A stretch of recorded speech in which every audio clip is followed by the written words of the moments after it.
Blog Talk Radio.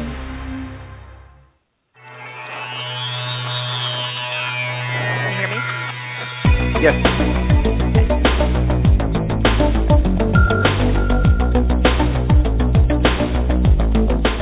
Across the country and around the world, streaming live on the internet, it's Real Estate Coaching Radio, bringing you the latest news, interviews, and secrets of the top producers. Hosted by award-winning real estate coaches, Tim and Julie Harris. Welcome back, everyone, to Real Estate Coaching Radio with your hosts, Tim and Julie Harris. We're broadcasting live from Austin, Texas. We have a continuation of yesterday's show, and thanks to all of you who have emailed us after the show saying you appreciate the plan of action and really the massive action 90-day survival plan that we started yesterday. We're going to continue with that. So many of you really seem to be able to use that information, so we'll continue with that in a second. But before we do, I want to share with you guys a couple of things that I'm noticing happening in the economy as it pertains to housing, some things that I am starting to get a little worried about.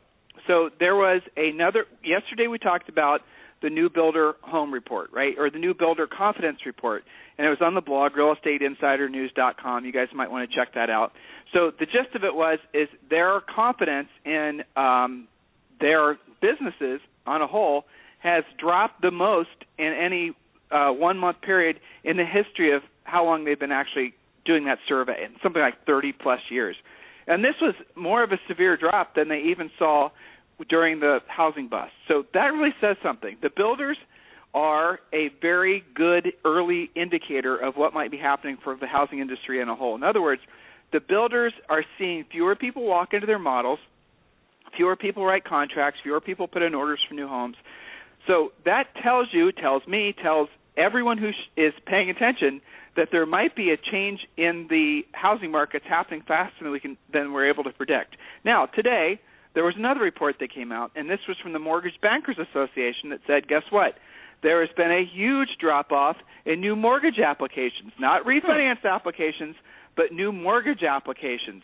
These things, now, let's just look at it from a couple different perspectives before we freak out. But remember yesterday, and what we tell all of our coaching students every day, is hope for the best and be prepared for the worst. Hope for the best and be prepared for the worst. So one way to look at this is that we've been, on a whole, the country has been experiencing a really nasty winter. Okay? So it could be that there's going to be fewer mortgage applications and there's going to be fewer new homes being sold. And I'm sure when NAR comes out with their reporting, they're going to say that there was a drop-off in resale activity because of the fact that people were, staying at homes trying to stay unfrozen. That is a very large possibility that's what's actually happening. So maybe this slowdown and maybe this fewer mortgage applications, maybe all this is happening just because or largely because of the weather. But here's the problem with that. And here's the thing that makes me concerned. In California, the winter's been fantastic. For the most part, the winter's been very mild. The weather is normally very cold in the winter up in San Francisco, and even they're having a warmer than normal, winter. It's just beautiful in California, right? Good for them. But the slowdown is happening there as well. So we're starting to see what might be, and maybe another month from now, we're not even going to be calling it might be. We're going to have to say what it is. A shift in the housing market. Now, if it shifts in a noticeable way in terms of fewer homes being sold, that'll just be a return to probably a normal selling pace versus some sort of crash. I seriously doubt, unless there's a huge bump in the economy, I seriously doubt there'll be any sort of real long-lasting negative effect on housing. What does this mean to you? Again, be prepared for the worst, but hope for the best. Hope for the best, be prepared for the worst. Are you? Or are you just basically entering your 2014 hope and a prayer that somehow you'll be able to do what you did last year, or better yet, improve what you did last year without a clear understanding of what's happening in your marketplace? As a future or current coaching student of ours, we want you to be very clear that you have to become the master of your market. Jules, I was on a coaching call, many coaching calls today. Right. Where I was talking to my longtime students, and I was talking to them about, how do you know if your market is changing? How do you know if there is a shift happening in your marketplace? As an agent, having access to the MLS, what are the early indicators other than these things I'm telling you about as far as the mortgage applications and the new home construction? Jules, what are the other things that agents should be paying attention to know what direction their market is really headed versus maybe what they're being told? Well, it's a good question, and I think it depends on which spokes they're working, what they're tuned into. For example, if you are a listing agent, as we've trained you to be, and you have listing inventory, you should be tuned into the total number and frequency of your showings. That's one of the early warning signs. If all of a sudden it seems like nobody even cares that you have any listings, that could be something going on. If then all of a sudden, and when the South and the East unfreezes, I would expect them to have a bump first. You know how it goes, the first warm week, then everybody wants to see property. But then what happens if that doesn't continue and things seem slow, then there's something else going on. If you're somebody that's doing tons of BPOs and you see a big increase in BPOs, that's probably telling you something. So what's well, not what okay is to not you? be paying, not being tuned in. So BPOs don't just get done for fun, right? Yeah. There's a reason behind all BPOs. So it's either a short sale, a loan mod, a failed loan mod, an pending, foreclosure. Something is happening that, 99% of the time has to do with distressed property on some level. And that's what we pay attention to. When our students start saying that their BPO requests have gone through the roof, I will tell you that will be the truly early indicator that the banks are firing up the foreclosure machine again in a big way. And it's also a reason to be doing BPOs. Heck yeah. So you know what's going on. You want to be on the front lines. That's the way to do it. And, by the way, get paid to learn to be a great pricer while you're doing it. It's all good.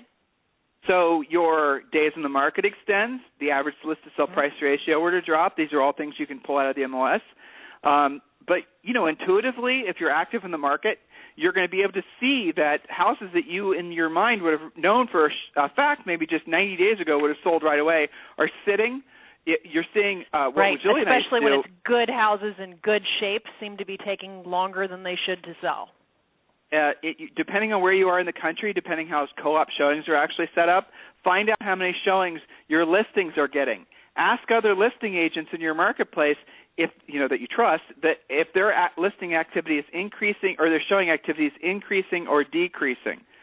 So who knows what's going to be happening in the marketplace in another 60 days, but if we are being honest with what we're reading, clearly there's a shift happening, and it's very possible with the anecdotal evidence that this is even happening in California, that there is a very significant drop-off in buyer interest in new construction and a very significant drop-off in new mortgage applications, not refinance applications. So that tells you there are a lot of people that are not looking for a house.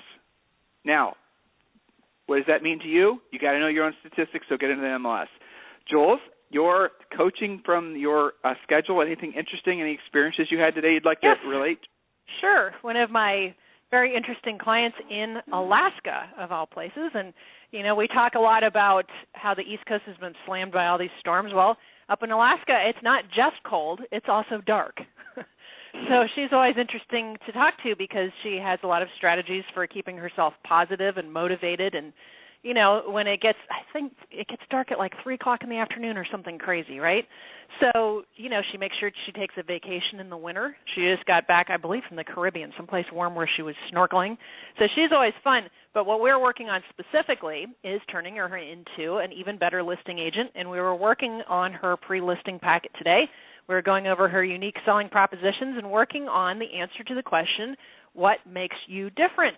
Because, I think a lot of people think of Alaska as, bears wandering around fishing and what could you even sell there? But in fact, where she lives, it's a very healthy market with lots of transactions happening. There's new construction there. It's not a super expensive market, but there is some action. So she does have to compete. So my thought is if agents in Alaska have to compete and have a killer pre-listing pack, and you live in Atlanta or Chicago or San Diego, what are you doing? You see what I'm saying? So I think we all make assumptions about these sort of outback-sounding markets. Well, you know what? She's doing a great job putting her pre-listing pack together. She has a great banner with the Anchorage skyline to it. She's working on her logo and a new picture and all of this fun stuff that's going to make her super competitive. So that was a fun call. I have a fun story to actually relate to. You motivated me to share with this. So Monet, who you've coached, who I'm coaching now, who I think is listening to the radio show today. I was very, very pleased, and I say proud of the turnaround in his business. I haven't told you about this, Julie. Looking forward to hearing this. Right. Monet's a good egg. I love it to hear his success. That's great. Well, Monet is a good egg, but let's just be honest. He's taken a little long to maybe make himself into a really... been in the cooker for a while. Exactly. All right. But here's what happened. So he has turned a corner in his mind emotionally and has made a commitment to being a listing agent.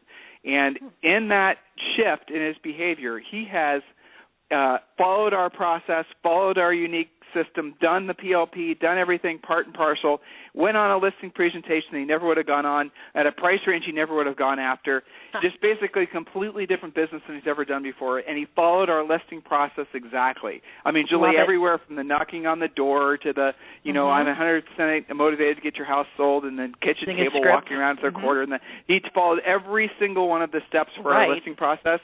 And he basically, it appears he beat out six other agents.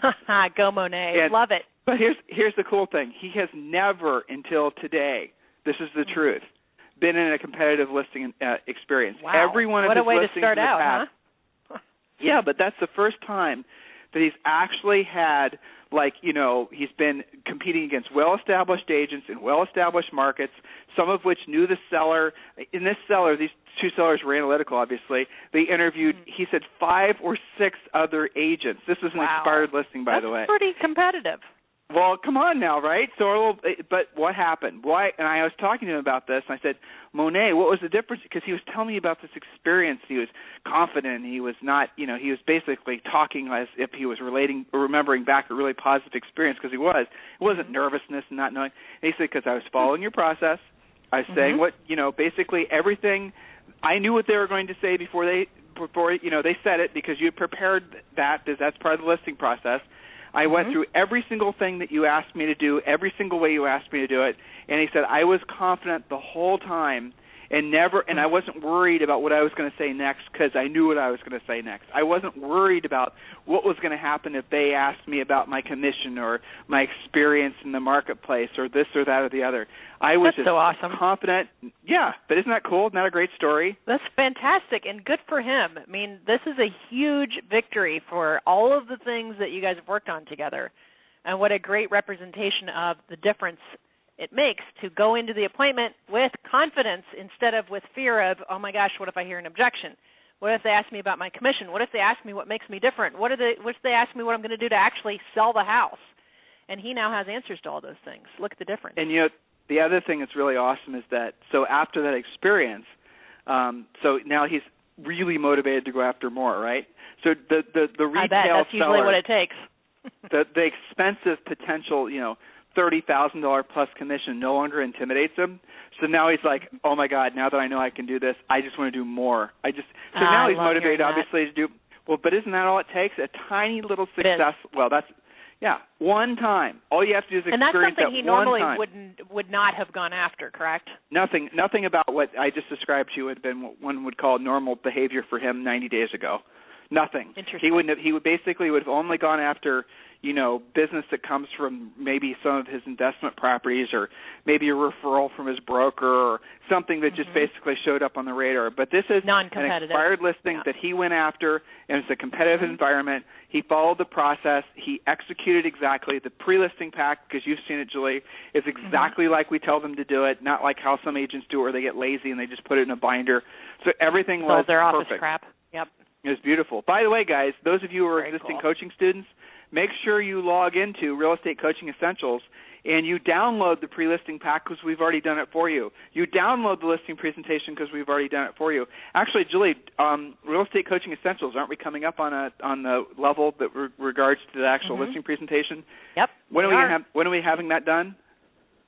In the next couple of weeks here. And remember, because we asked them to log in, they don't get that pre-listing pack until their treasure map is done. So there is a method to the madness here. We don't like to put the cart in front of the horse. You have to actually have your goals in line and actually do the treasure map, and then you get to do stuff like the pre-listing pack. Though I like it when people want to sort of skip a level, but because it shows that they're motivated and excited. But the reality of it is it won't do you any good until you've done the level that came before it. It's like sort of like learning. Well, Julie, in music, you're taking piano lessons, even though you've been taking lessons and teaching people and playing in orchestras for all your life. But you're taking lessons and you're going back and learning some of the stuff that you should have learned before, right? Yes, it's a painful process. But worth it. Why is it painful, though? Help me out. Help me understand that. Why is it painful? It is kind of similar to real estate in the sense that, you can do pretty well musically having skipped some steps and having created some workarounds, because there's some skips in my music education. It hasn't been what I've done for a living, so I've kind of put it together a hodgepodge, kind of similar to how some agents operate. And it's painful because you have a lot of aha moments, like, how could I have missed that? And how is it that I've done as well as I have without knowing that? Are you kidding me? Think of how much easier it would have been if I had learned that in the first place. That kind of aha moment. But that's telling, though, isn't it? How many of us basically go through our real estate careers with maybe some things we picked up over the first year or so, never going back to learn what we missed, never going back to actually perfect the steps that we may have skipped. And the interesting thing is, Julie, is the teachers and the coaches and the trainers that you've had in the past musically, they didn't necessarily know that they weren't teaching you all the basics. And you didn't know necessarily because your piano guy is like a professional, as it turns out, there is a difference. Between somebody that kind of teaches to keep the lights on or kind of does it on the side versus a true professional who is paid to do what they do and has done it and been paid at an extremely high level.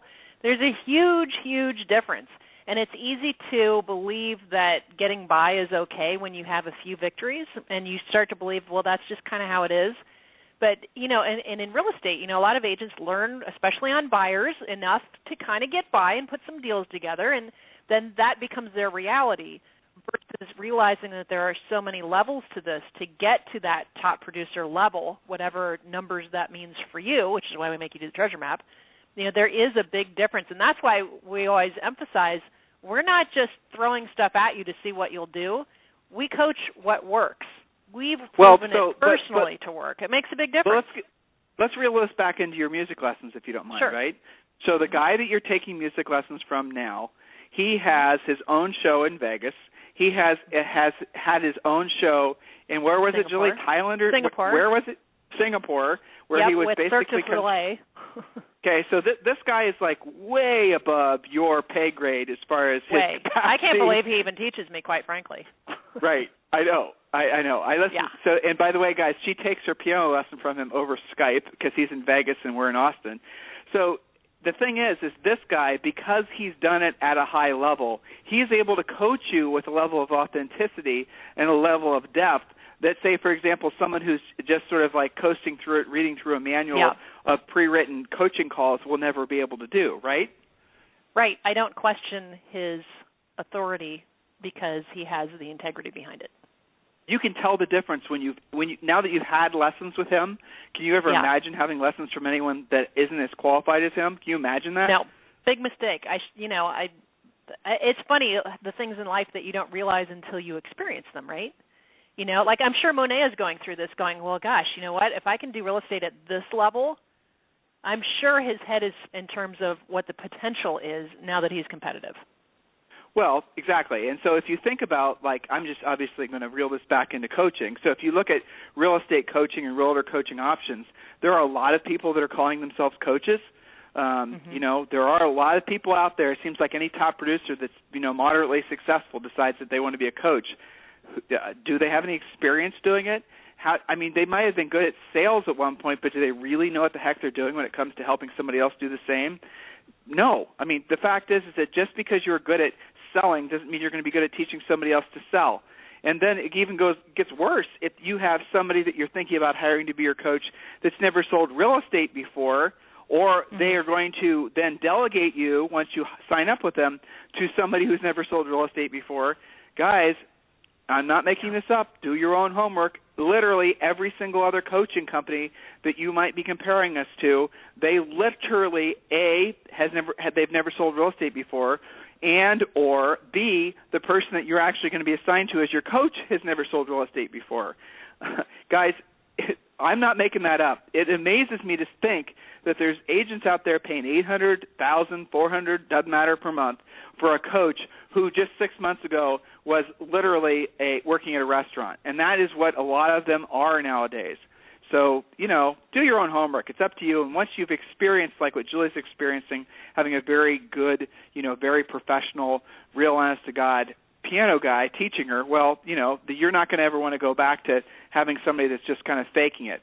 So we're going to get to the content of today's presentation, today's radio show, after this quick commercial break. And, Jules, we're picking up where we left off yesterday, and the topic of today's show is? Topic of today's show is how to never be broke in real estate again, your survival plan, which, incidentally, applies to all agents, just depends on when you're going to use it. Okay, so Julie and I are going to take a quick break, and we'll be right back.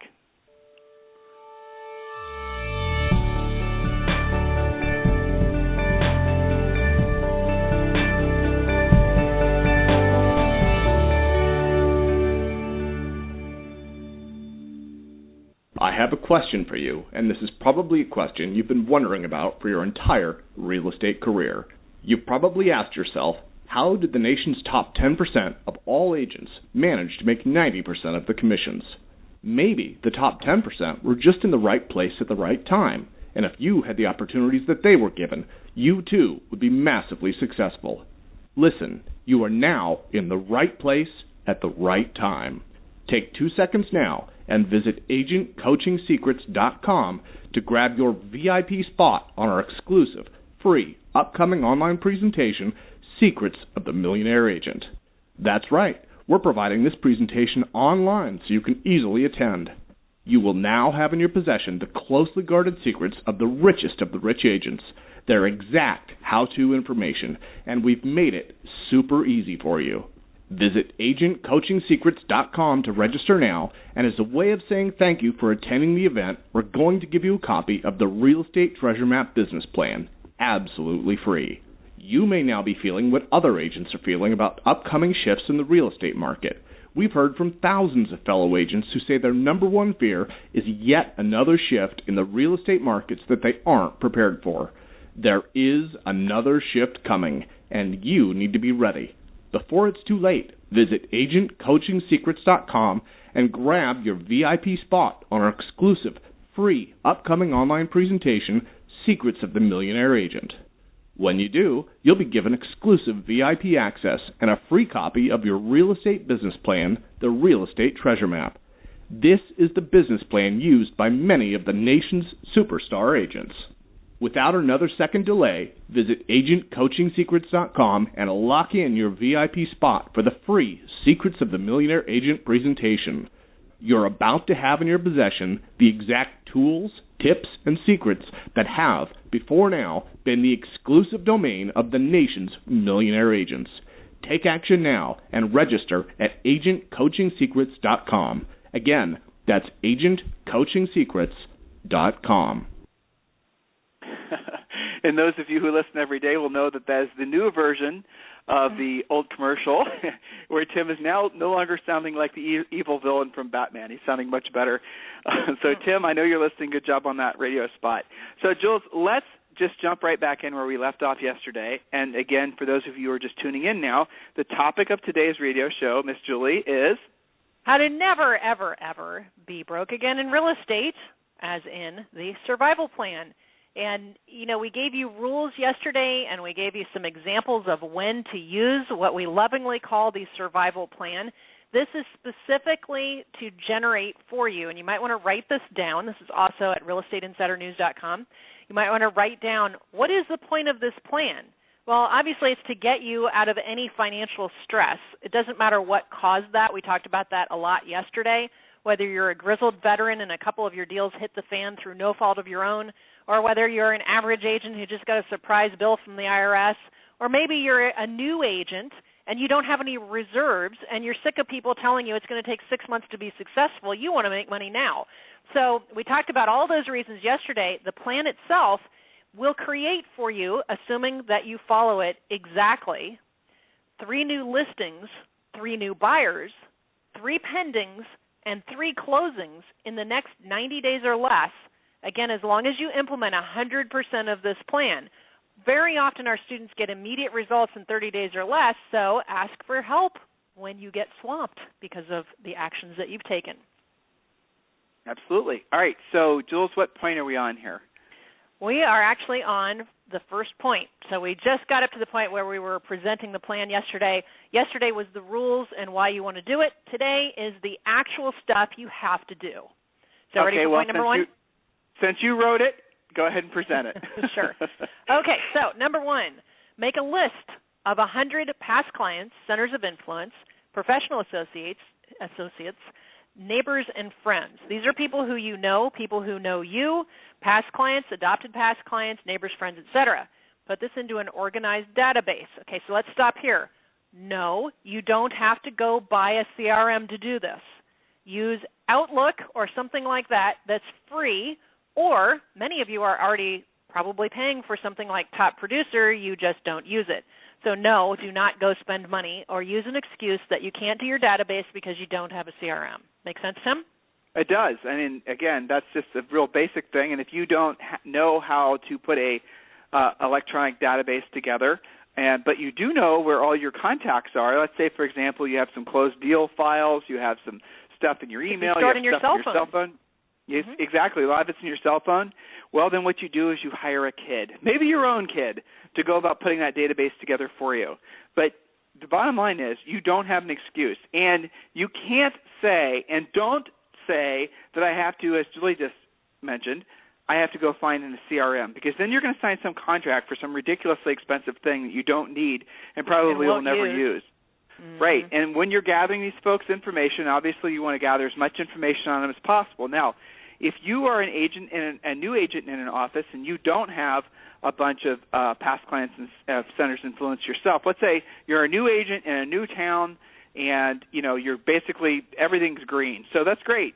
Go to your broker, office manager, and say, past clients of the brokerage, of agents who are no longer here. Do you mind if I solicit them? Of course they'll say no. If you don't have a broker who will be cooperative, which would be an odd situation, then what you should do is you should start making a list based on, again, this is past clients and centers of influence, based on the list that we provide for you. We call it, it's sort of like a brain jogger, a memory jogger, and we have a list of, I think, 200 different places that you need to be considering, things like obviously your new neighbors, your old neighbors, people from school. You can use social networking to reconnect with a lot of these people. You have obviously then maybe people from your spouse or significant others. They have their own centers of influence, past client lists. Maybe they're people at work, people at their old jobs. Then you have the things like your dry cleaners, the HOA that you belong to, the da-da-da-da-da-da. The list goes on and on and on. The point is every single one of you has a centers of influence list if you're willing to take the time to put it together. Why is that so important? Because every single top producer that we have, and let's just use 100 units per year as a benchmark, we'll do on average between 20 and 30 units just off their centers of influence list. So you have to have the list in order to get that kind of business from the list. And it's one of the easiest ways to get into action is putting that list together. Give yourself a very specific time frame in order to put it together. Now, what do I mean by that? Every single day for the next month, you're going to add 5 people to your list. That would be, for example, of a coaching assignment I give a coaching client. Every single day, you're going to seek out someone's name, their address, in case you can't find it, their email address, phone number, all their contact information, and over the next 30 days, you'll have put together, a list of, if you work every day, roughly 150 people. See how that works? Now, if you keep on doing that every single day, it won't take long before you have a list of realistically 200 or 300 people that really have at one point come in contact with you, would know you by name, would know you to recognize you. Everybody has that level of influence in their lives if you just think about it. So social activities are another great way to expand the list. I was on a coaching call this morning with a guy in Manhattan, and he's wanting to obviously get into more of the social sphere so he can make more contacts. So I asked him what are the things that he enjoys, that he loves, that he does, and threw out some ideas. Does he do any, does he have any pets? Does he exercise? All the types of things that we do when we're not working. And he's starting to come up with a list of the things that he likes to do. So it makes sense that he would expand his social reach as in, in real life, not online, through those types of activities, and then the people he meets become potential real estate clients.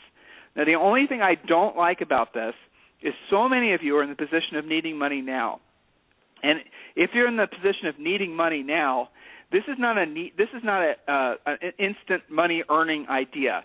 This is something that's going to take time, and this is something that you, frankly, if you're needing money now, you should be doing the other activities that were outlined in Julie's plan. So, Julie, what's the next point? All right, perfect. Good segue. As it turns out, point number 2 is actually speak with 5 people from the list we just talked about, your list of past clients, center of influence, etc., no matter what, so help you God. We're not screwing around with this. You don't have time to think about getting ready to get started to someday find your script where maybe it'll be the time to call. We're not doing that. No matter what, so help you God, you're talking to 5 people from your list per day.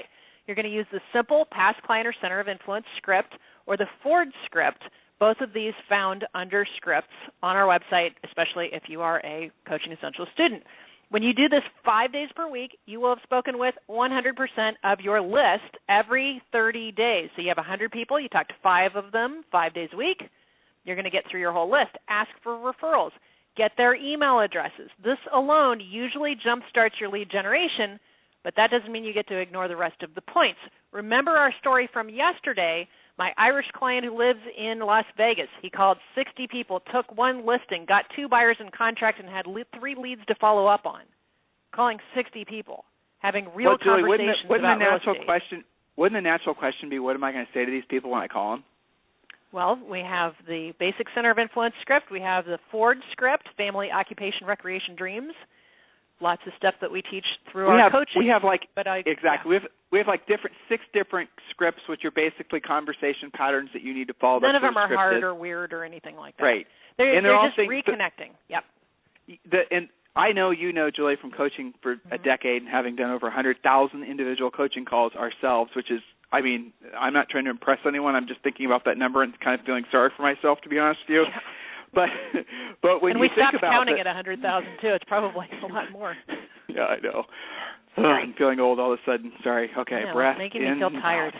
Yes, exactly. All right, so listen, but here's the thing. With regards to the scripts, a lot of agents will hesitate making the phone calls because they're thinking that the sellers or the buyers or the people on their list are going to be sensitive because you're just calling me now because you need business. In other words, you haven't contacted me in 6 months, a year, maybe 6 years, and now you're just basically rattling my cage because you're looking for business. Well, they never say that. Sellers never, and buyers and centers of influence and past clients never think that. It's your ego telling you that that's what they're going to say or think, because the fact is, and Julie said this the other day, those sellers, those buyers, those folks have not thought about you, and they don't remember the last time you contacted them. Now, if you're real sheepish about it, follow the plan that we give our coaching students and mail them a nice little letter first, and then your follow-up call is essentially, hey, by the way, I'm just following up on the letter I sent you. Then it's not so weird if you're really sensitive to the potential issue of them being sensitive to the fact that maybe you haven't contacted them in a while. Yeah, and don't start the call by saying, this is a business call. Who do you know who needs to buy or sell real estate? Yeah, okay? Exactly. Don't make it all about you from the get-go. Make it about them. It's okay if you're on the phone for 10 minutes with each of them. And don't be thinking that you're going to be having to apologize again for not having contacted them in a while because they're not keeping track. And here's the other thing I hear all the time. What happens if they want to talk? What happens if they actually want to spend time on the phone? I know. But, Julie, that's what people say. That's what agents say. Oh, my God. What? It's like, I don't even understand that. So your centers of influence, who you haven't contacted for a while, want to actually reconnect with you. And for some reason, you think that that's a piss-poor use of your time. Really? Seriously? That's what you think? Some of you do. I know. Yeah, but somebody told me these calls should only take me 2 minutes, and then I should get on to the next one. Yeah, exactly. See how that's working out for you. It's okay to build rapport and care about your clients. That's what causes referrals. That's right. I mean, that's the thing, guys. It's, the scripts that some of you are using that were written back in the 70s where, Julie just said it, where you start out by literally saying to your friends and your family and your relatives, this is a business call. I mean, you call your mother that way. Hey, Mom, this is a business call. I mean, it's just even, it's laughable to even say. All right, so Jules, what's the next point? All right, so number 3, I know this is going to sound shocking, but we want you to actually hold open houses. And I'm not talking about an open house where you watch the football game on the person's couch and you just let people wander around you and then say open houses never work. No. We're talking about open houses with intent to convert leads into transactions. Okay, so how does this work? Every weekend until you have 3 pre-approved or cash buyers who have nothing to sell, who are motivated and cooperative. Open houses every weekend until you have 3 of these types. Hold your own listings open or borrow them from other agents or your broker. The best open houses are in first-time buyer neighborhoods with good curb appeal that are easy to find, not gated, not complicated, not buried in the back of a neighborhood. Use a minimum of 10 directional signs, a sign-in book that looks professional, and door knock the neighborhood for a minimum of 1 hour prior to the open. Follow up on all open house leads the same evening and set appointments as soon as possible with those who are not already working with an agent. In other words, monetize your open houses. And Tim, here's the thing with that. For my agents that have listings who are constantly telling their sellers, no, I don't do open houses, oh, open houses don't work, you guys need to give up on that conversation because you will never win. Your sellers watch HGTV and Bravo constantly and get their brains programmed that open houses work and it's a big party and that's how houses sell.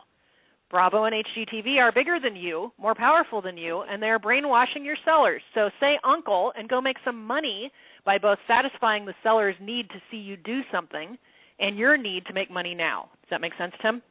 It does, and there's lots of ways that you can leverage those open houses, or you can make it into we have, again, coaching embrace students. It and have fun with it. We have lots of ideas for you, but one of the things when you guys watch those TV shows, that a lot of those guys are our coaching clients from the Bravo TV shows, the Millionaire Real Estate Agent, all those different shows. So a lot of those guys are our coaching clients, and one of the things that we have them do is they'll do the open house, but they'll do a neighbors only preview ahead of time, right? Oh yeah. So the people that come through, say the open house is on, and the other thing is do the open house on an abnormal day, and that really surprises people too. But let's just say you're going to do it on Sunday. So you send out an announcement. It's a brand new listing. Agents haven't even been able to see it yet. It's a big deal. You build up the suspense, lots of things you can do for email so it won't cost you anything, or with email so it won't cost you anything. And then what you do is you door knock the day before all the neighbors in the building or all the neighbors in the neighborhood, telling them from, say, 10 o'clock till noon tomorrow you're doing a neighbors-only preview. Mm-hmm. They love that because guess what? The people that show up are the best, most motivated to maybe put their house for sale. Either that or they're just scouting the house to see if that neighbor had stolen anything from them. They're checking out the garage looking for the lawnmower, that kind of thing. So one of those two things is happening. But the moral of the story is this is your opportunity to have some very powerful one-on-one time with the actual with the neighbors. And many of those neighbors, again, because they're previewing, might be previewing for the idea of finding out what the market's doing because they're thinking about selling their own home. Aha! That should be an little epiphany for everyone. Then you can do after that, you can do an agent's preview, but I know in many markets you guys do those on specific set days. But the point of it is do a neighbors-only preview before you open up to the general population, the general public. You have to make a nice-looking invitation. You have to go door knocking. You have to give the invitation to the neighbors. You have to leave the invitation on the door if they're not there. All this is very, very, very powerful. You're not soliciting a listing.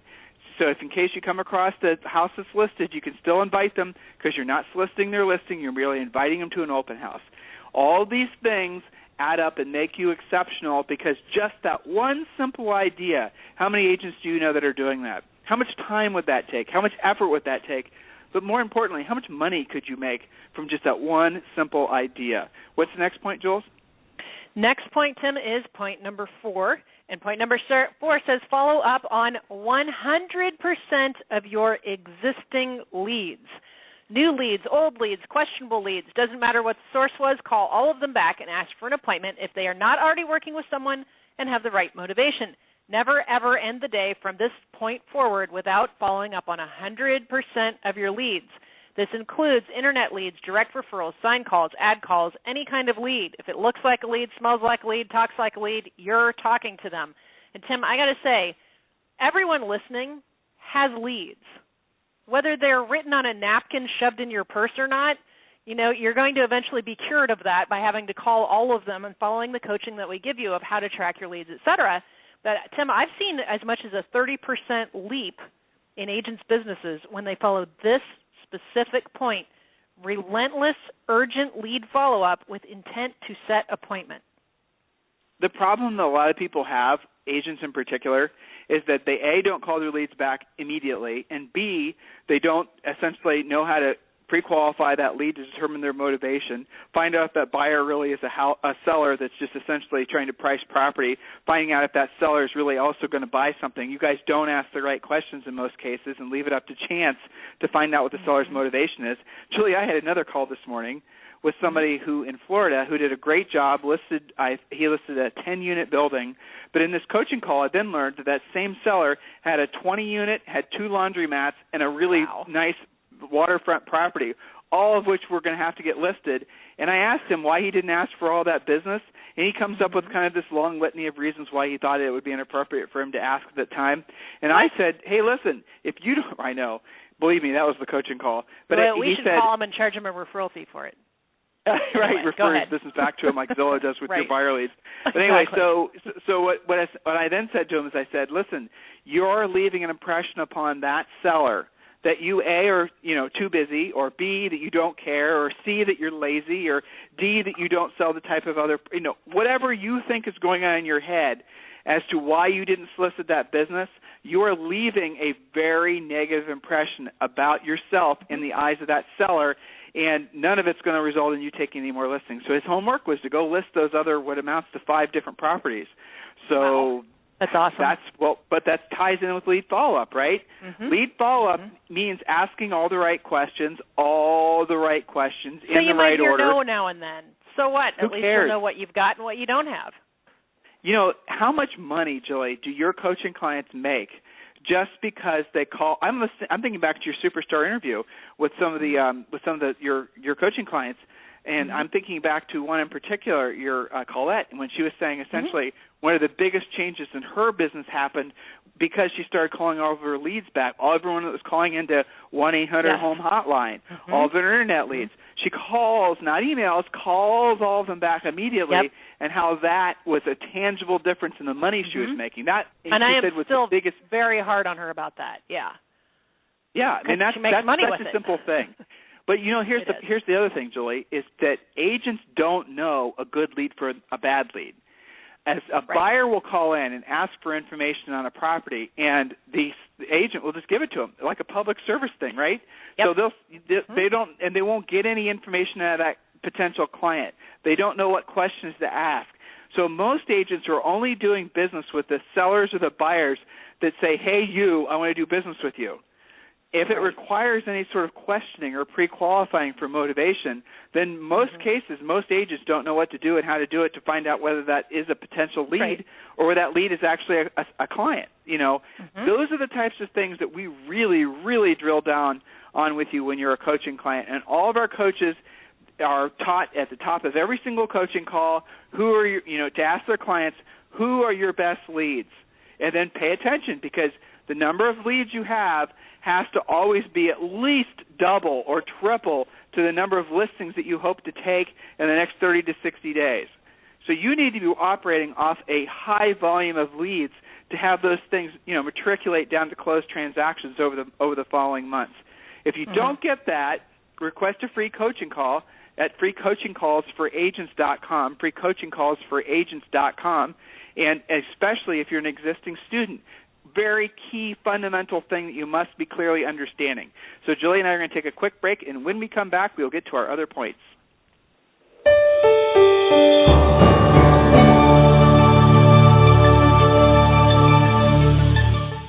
Is coaching right for you? And how can I guarantee it will work for me?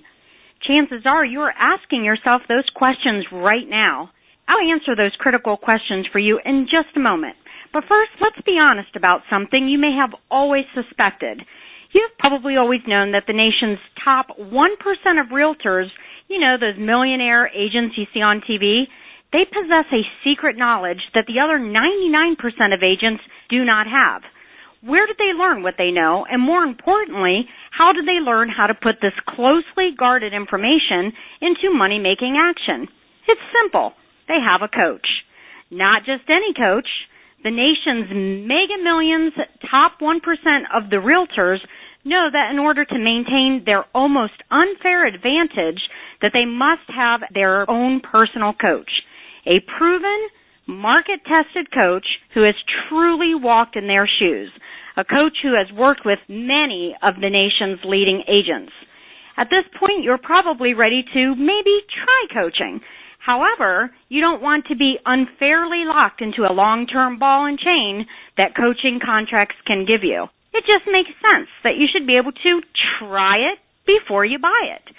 Even more importantly, you want to have a coach who is the best of the best, not someone who is simply assigned to you or, even worse, has never sold real estate. Can you imagine?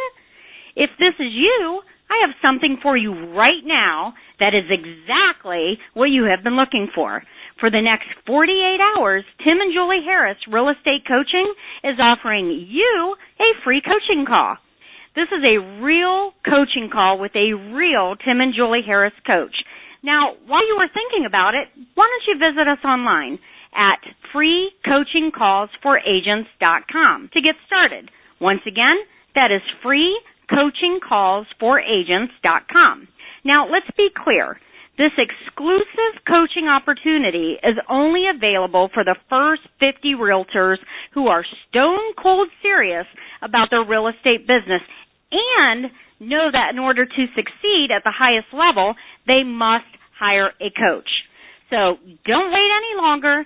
Take action now and visit us again at freecoachingcallsforagents.com to schedule your free coaching call. Again, that's freecoachingcallsforagents.com. Thanks so much. See y'all soon. Okay, so we're back. Julie, let's get to the next point. Point number 5 is call 100% of expired listings in the areas you work. Call new expireds, 30, 60, 90-day-old expireds. One of my coaching clients goes back 2 years and has success with those guys. Door knock the best ones. This should amount to a minimum of 5 contacts daily between new contact, expired lead follow-up from your previous day's contacts, and the older expireds. Agents who are good at expireds always have listing inventory. And yes, I said call. I did not say come up with some elaborate mail program where you're sending out 15 letters per week and praying to the real estate gods. We know statistically the best expireds, meaning the ones who actually have to sell and who are about to relist, those guys relist within 3 days of actually expiring. They know that their property is about to expire, and they set up their listing appointments with whoever they're going to select immediately at the time of the house expiring. That's why your postcard campaigns and your letter campaigns don't work on those people who, again, are the best expireds. Yeah, I mean, exactly. That makes perfect sense. And, you know, another little thing, we talked about this on our prospecting radio show. You guys can go back and listen to that. We did that, 2 weeks ago on basically prospecting our scripts and whatnot that actually work. Go back and listen to that, because the other little thing with expireds that people forget about, older expireds, this time of year, here we are in February, the expireds that I would be going after if I were get back on the phone obviously would be the ones that show up that particular day, but then I'd be going back to the ones that were expiring towards the end of last year that didn't relist, because all those sellers were saying to their agents, I'll just wait until the spring. Well, we are rolling into the spring. Granted, It's a little bit more protracted than years past because of the weather, but we are rolling into the spring, and all those sellers are thinking, I'm going to put my house back for sale. How many of those agents do you think are going to be responsible enough to follow up?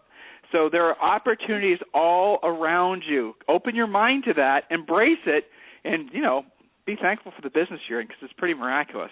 Joel, what's the next Tim, point? do you have to be really good at your expired script to have success with expireds? I mean, should they take some time and study and memorize and all that kind of stuff? Well, isn't the reality that you don't really have to be really good at anything in this business to be successful? Isn't that the truth? All you have to do is basically do it, because so few other agents are taking the action. You don't have to be an expired script expert in order to pick up the phone and make the calls. You don't have to, have the script in front of you, have the objection handlers in front of you, have all the stuff in front of you so you feel confident, like we were talking about Monets earlier on this call. So when you do that, you're going to be better prepared, but do you have to have it memorized? Heck no. We don't believe in memorization. It's a waste of time. You would have to, yes, internalize, but then we want you to personalize the scripts. That's the way it actually works in reality, and that's, frankly, what everyone who's successful in this business does. Somebody gives you a script, even our scripts, which are designed to work in all markets and all price ranges, you still are going to want to personalize it so that it's appropriate for your marketplace. And anyone tells you different, really, frankly, doesn't have a leg to stand on, because how you talk to somebody in Manhattan is not the same way you talk to somebody in, say, Iowa. It just doesn't work that way. Sure. That's right. For sure. Good. So one thing you pick Julie? up in coaching all over the country. Okay. So next point is number 6, register with our recommended BPO companies and start doing BPOs for the sake of immediate cash flow. This means gas money, grocery money, etc.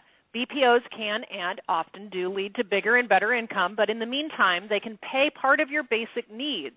If you already do BPOs, then call all existing BPO schedulers, ask for your volume to be increased.